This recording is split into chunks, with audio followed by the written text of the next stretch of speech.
I think every flat Earth researcher has seen the dog-cam high-altitude balloon videos. They're used a lot to prove the flat horizon. They're also used to prove a globe Earth, mainly because of ignorance surrounding wide-angle lenses and their effect on flat horizons. To find out if that footage represents a flat Earth or a globe Earth model, I animated each using identical camera movements. First, let's watch a little of the original. Things to look for: the presence or lack of hotspot on the surface of Earth, what happens to the horizon as it moves above and below the camera's center axis, and is there any motion parallax between the horizon and the sun as proposed by Rob Skiba.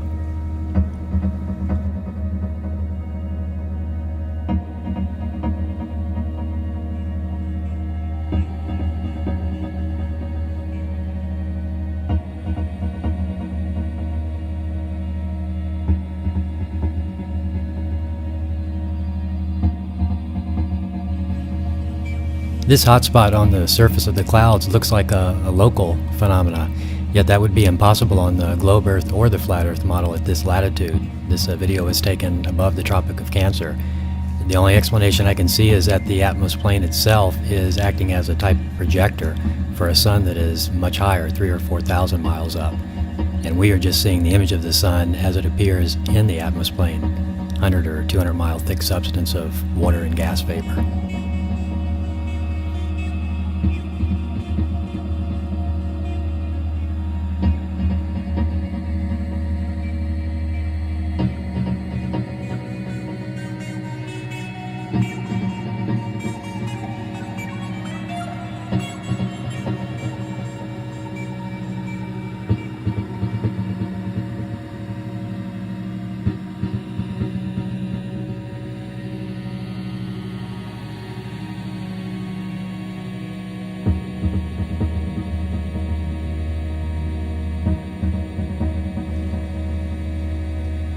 Okay, that's enough for now. I will post the original link in the summary. Now let's analyze both models against the original.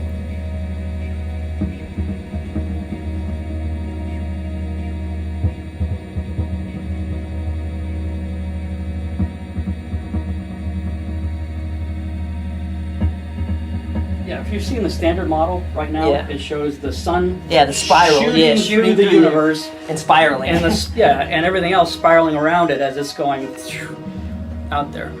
Speaking of the sun, there's all kinds of weird things about the sun when you start actually paying attention to it. And there is, speaking of high altitude balloon tests, one of the most famous ones on YouTube that everybody's probably seen by now is the dog camera. It's the dog cam.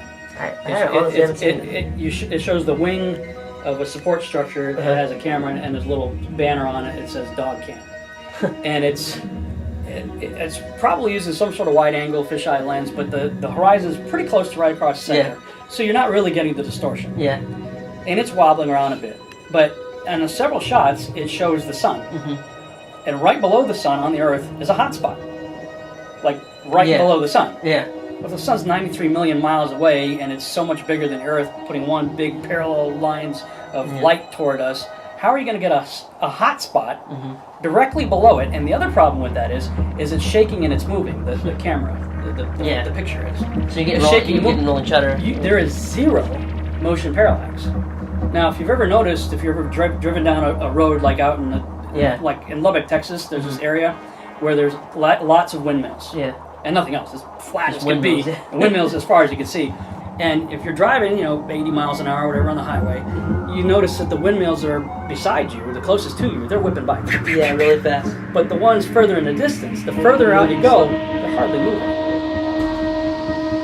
I think the question Rob had was if there should be motion parallax between the horizon and the sun. The distance to the horizon at 110,000 feet is 406 meters. The distance to the sun in their model is 93 million. I think the reason they had to put these sun that far away was to avoid any issue of motion parallax. Now, if the sun is 93 million miles away, then when you see the movement that weather balloon is doing, and the horizon's coming in and out of frame and doing different things like that, there should be a notable difference between the speed at which the horizon is moving and the speed at which the sun, 93 million miles away, if there's motion parallax. There should be a difference. Yeah. The problem is they're in perfect sync. Perfect. The horizon sync. and The horizon and the sun are perfect sync in its movement, showing that it has to be a localized object. As localized as the hot spot and the horizon that's in the distance. And that was one of the first things that caught my attention when I saw them. Like, there's no motion parallax there. There should be considerable motion parallax with the Earth that close below you and an object 93 million miles away. There should be considerable motion parallax. Now let's see how a swinging camera would appear on the flat Earth model. Same camera specifications and altitude as original.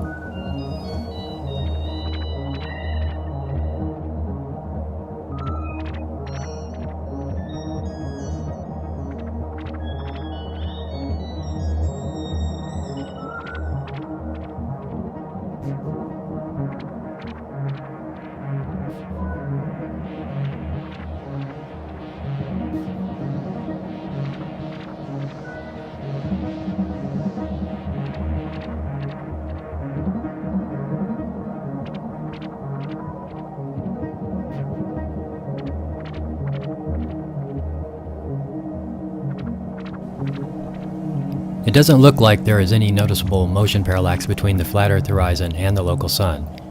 Now let's see what the same exact camera movements look like on the globe Earth model.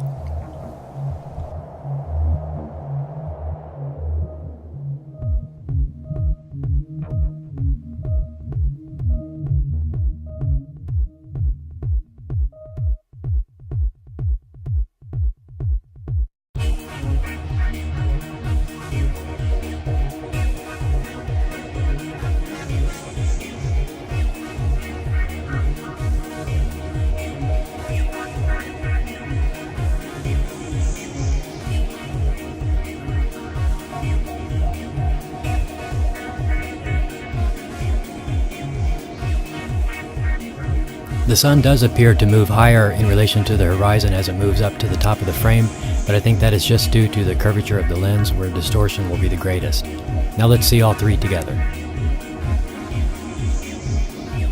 In the next week or so, I'll do another one of these, comparing it to Rob Skiba's recent launch, and I will try to match the camera movements to the original as much as possible.